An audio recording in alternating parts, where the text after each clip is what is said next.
അപ്പമായി ഞാൻ വന്ന നേരം നിന്റെയുള്ളിൽ പാപമോ? നിന്റെ ഹൃദയം എന്നിൽ നിന്നും ദൂരെ മാറി നിൽക്കയോ?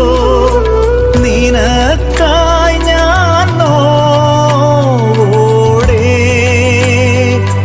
തീർത്ത ബലിയല്ലേ, അനുരഞ്ജന കൂദാശയാൽ സ്വീകരിക്കൂ